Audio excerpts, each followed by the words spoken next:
You ever get called in a class, in a meeting, in practice, and right when you're about to speak, right when you're about to raise your hand, you blank. You just go blank. You're like your brain just kind of stops braining, and you're just like, if that's you, stick with me, right? You're not broken. It's not because you don't know much. It's not because you don't have the skills. You don't have the strategy. That's the problem. You have the power, but you don't have the process. So we're going to be working on this today. And we're going to break this down. This is an addendum to what I've been talking about this month with the 3 A's. We're going to go through advocacy. We're going to go through argumentation. We're going to go through art. And we're going to go through a tool that powers the whole system called SAP. And by the end of this, I'm confident that you'll be able to give speeches, you'll be able to have conversations, you'll be able to communicate without prep, without notes, without tools, without systems, without strategy, besides the one that you already are building today. That's what we're going to be working on. So let's get into it. So I want to talk to you about this person. A student that I had, we'll call him Marcus, right? So Marcus was a pretty strong student. Straight A's, 4.2, pretty solid. But the problem was, every single time a teacher called him, every single time he was called to task on something that he had to do, every single time that he picked up the phone to go through his college apps, he froze. And after a while, I was just kind of like, Marcus, you good? Like, what's wrong? And he's just like, I don't know. I have everything in my mind, but like when I'm about to speak, when I'm about to do the thing, I can't think of what to say. Because I could just say everything. And because I can say everything, I say nothing. Now that's real. And let's just pause there and think about that. Let's acknowledge the fact that that's a feeling that you feel. Like, you can have every bit of knowledge. You can have all of the skills, the strategies in your head. But until you have to go up face to face, you're never going to really know if you're ready. So this system is going to be very important. And he told me, he's just like, I don't know where to start. I can say anything. I know to say anything. And because of that, it's like, I don't know. Like, it's a lot. So that made it very clear to me that was not really much so a confidence problem, but it was a system problem. It was a structure problem. It was a strategy problem, because you need to know how to be able to have a system and then insert. Because if you rely on your feelings, you're not going to go well. It's not going to happen. Whatever you want to do, not going to happen. Because if you feel bad, or if you feel off, or if you feel like, I don't know if I want to do it today, you're going to have to rely on motivation. And it's only a matter of time before that becomes exhausted. So motivation is going to power you up, but you need to have a system that keeps you going. So let's talk about this, right? The first one is advocacy. Now, advocacy is this fire in you, right? It's the fire that you impart on others. What do you believe? What do you stand for? Like, what are you fighting for? What's your passion?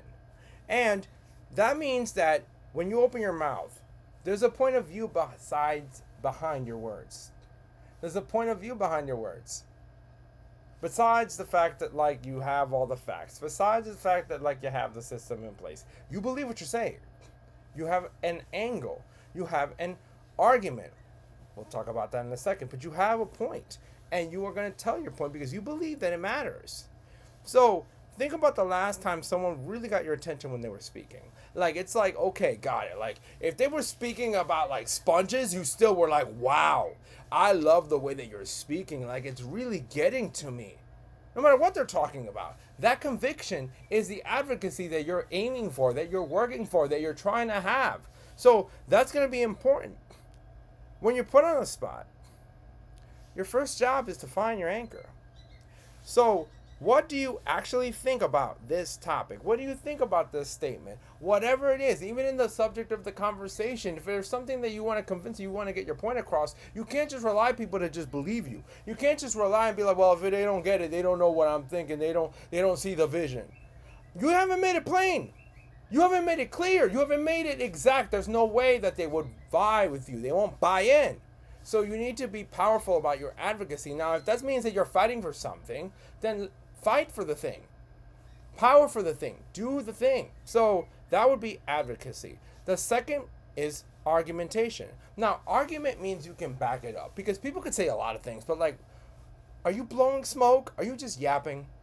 Or do you actually have a system? So we talk about advocacy. You fight for something. You're empowered. We feel this way.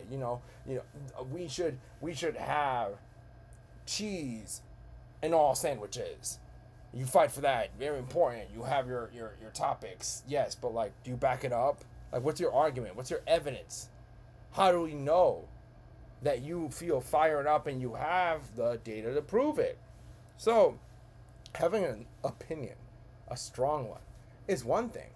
But being able to defend it with logic, with evidence, with real examples, anecdotal or otherwise, like with data, that's what's going to be the difference. So you need to be an advocate, to be empowered, to be fired up, but you also need to be able to break things down in a way where people understand and they can logically align. So that means it's like, okay, I know that this is true because of this, because of this, because of this. Like, this is the reason. Like, there are points, there are reasons that I have data. So even though I'm fired up and I'm passionate about it, it doesn't seem like all I have is bias. I have bullet points. Like, I have both of those things. So argumentation says, here's my claim. This is why it's true. Here's the proof. Because it's necessary. So you got structure, you got logic, you got evidence. And when you can do that on the spot, like when you can do that, like legit, no tool, no prep, one take, no remake. When you could do that, oh my, that's great. That's great. Like, even with just one solid reason, one real example, you don't just sound confident, you sound credible. Now, again, you're probably thinking, okay, I get it for presentations, I guess, and I get it for like, dissertations, but like, what about like conversations, everyday conversations? And I would tell you, right?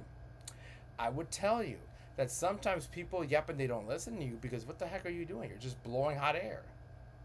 You're just blowing hot air. It's just like, well, okay, show up with the proof. Explain what it is. Even if you obviously can't Google something right there in the moment, because that's going to be awkward for you to take your phone out in front of somebody as you're like, how's your day? And you're just like scrolling to the weather app to see if the rain made it a problem for you. I get it. I'm not talking about that. I'm talking about being able to cite conversations by using the evidence of memory. It's like, no, I know you feel this way. It must have been hard. It seems like it's a problem. It seems like it's an issue. What about this makes you pissed off? What about this makes you upset? Is there a better way to do this? Is this terrible? Mirror them. Look at them. Become someone that can learn them. Learn your counterpart. Learn the person that you are collaborating with, having a conversation with. That's the evidence. That's the proof, because you prove it by knowing them, by knowing about them, by knowing what they care about and the reasons why. That's evidence in the conversation standpoint. So that's argumentation. The third is arts. So arts is how you deliver everything you build. Because, like, advocacy, you're fired up and you're able to see all the things. And argumentation, you have points you can prove and you have evidence. But, like, arts is where everything really comes in, because you understand how many people I've heard that's been very credible, but they're dry. Like, they're dry. Like, they don't know what to say. And when they do know what to say, they say it wrong. People. Only 7% of your communication with words is actually something that matters. It's the only thing that really hits is communication. A lot of it is your body language, and a lot of it is your tone. Some of y'all don't be playing around with the tone. Fix the tone. Are you pitching?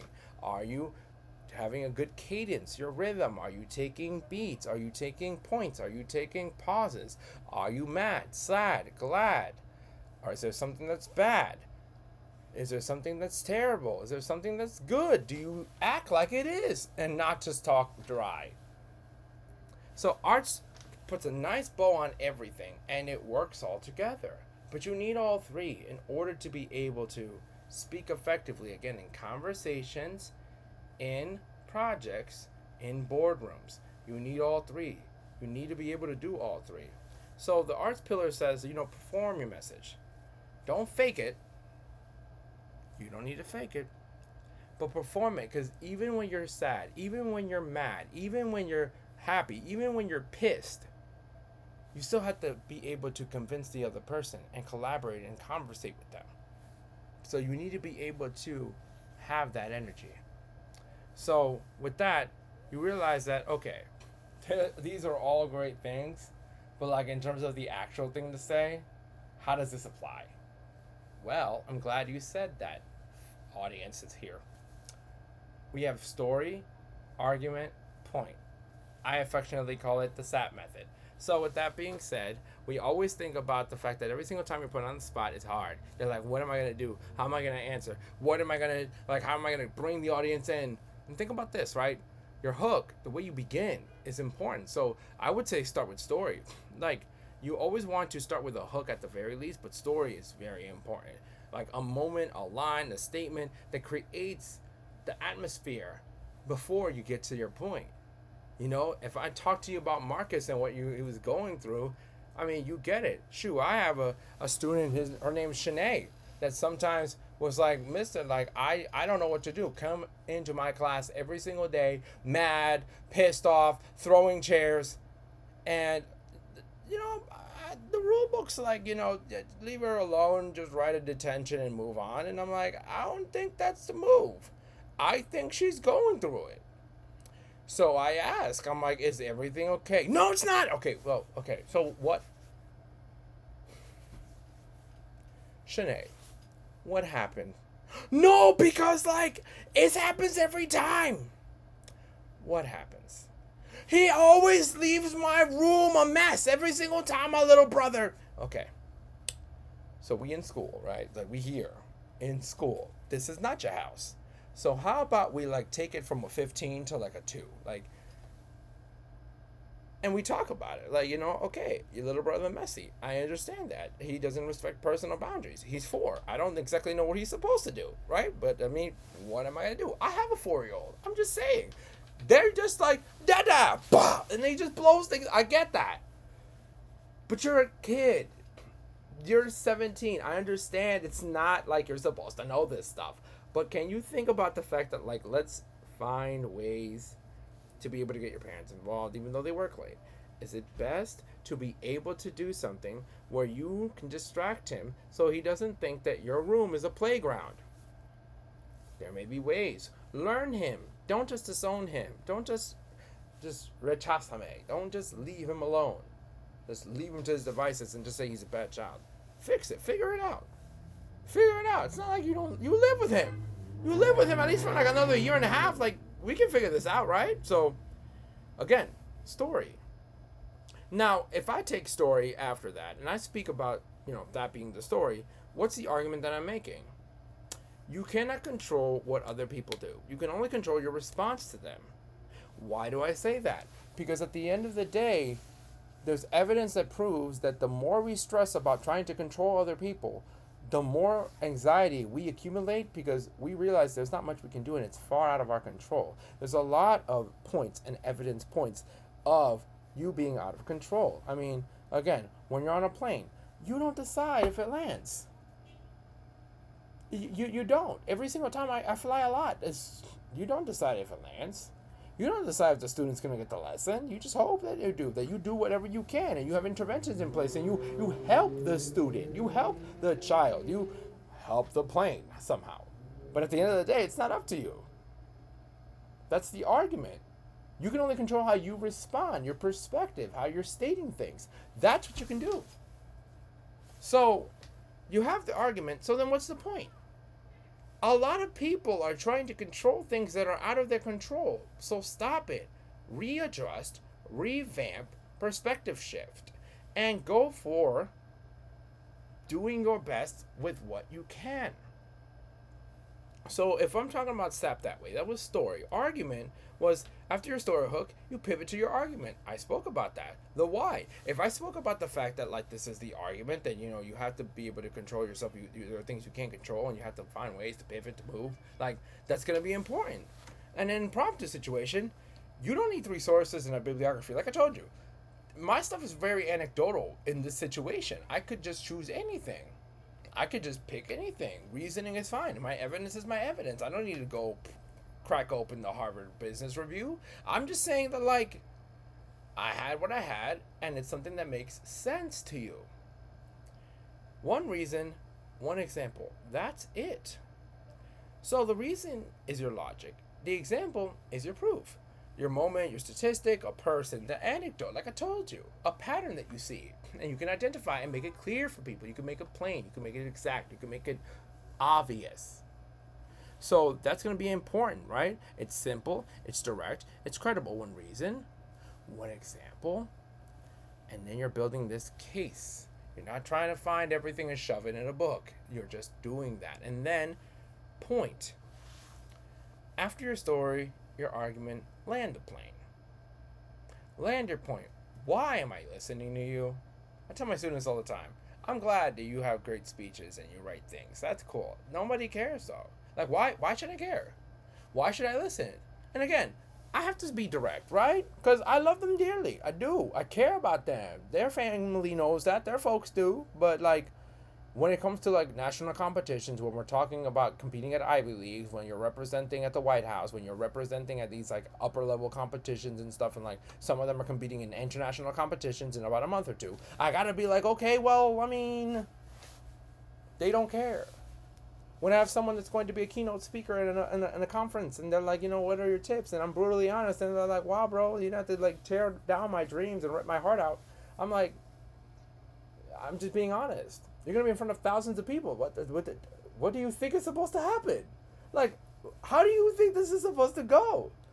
I would be a terrible coach. I would be a terrible friend. I would be a terrible confidant. I would be a terrible mentor if I told you, now you good, go. There's a lot we gotta work on. It needs to be exact. It needs to be clear. It just has to be. So what's your point? Like, that is why. The bottom line is this. Like, what is your point? So again, story, argument, point. That's under your advocacy and the way that you deliver it, your argumentation, to make sure that you have the evidence and you clarify your reasons. And arts. Don't be boring. Actually have emotion behind what you do. So let's think about this, right? SAP isn't just a speaking structure. It's how these 3 A's come alive. So think about this, right? If they're all scattered, they can be a mess. But together, they're dangerous. It's like, okay, I love it. It's good. It's strong. So the next time someone calls you in class, in a meeting, anywhere at all, here's what you want to do, right? Don't panic. Don't go blank. Don't, not me, mister. I can't. Like, pull up and do it. Do it scared, right? And to do it scared, you have to do it with the system. Because your emotions are going to tell you you can't. But we don't battle emotions. We don't go off of emotions. We go off of our strategy. And we have this all built up so we know what to do. So that's going to be important. Find your hook. Build your argument. Land your point. And do it in everything, even in the conversations. Make it clear. Don't just yap for 9 minutes. Be concise. Be precise. So that's that in a nutshell. And Marcus figures it out now, right? He's there. He's able to speak it. We do drills on a regular basis. Like, even though I'm not teaching at his school anymore, like, you know, someone who's like in the middle of their college journey, it's like, Mister, I'm upset. I'm scared. I don't know what to do. I'm like, okay, write about it. Then we got to pick apart every single statement, and you write speeches about those things. 1 minute rapids to be like, okay, let's see how you can do with your speaking, because you cannot control what happens outside of you. But whatever you do is up to you. So you can control that, Marcus. You can control that, Janae. You can control that, April. You can control that, Shanae. You can control that, Jared. You can control that, Shui. Like, you can control these things. Like, you can go run the gauntlet of all the students I've had. I just, you got this. Stop playing yourself. Like, actually. And if you want to go deeper with the power framework, right? There's a video coming up, right? But really focus in on how you show up, presence. How you take ownership of who you are, ownership, your wavelength, you connect with people, your energy, and do you bring that to the forefront? Then how do you leave people after you're done speaking? Because they should be that they are not discombobulated, they're aligned. and that's resonance. But we should talk about this. So hit me up.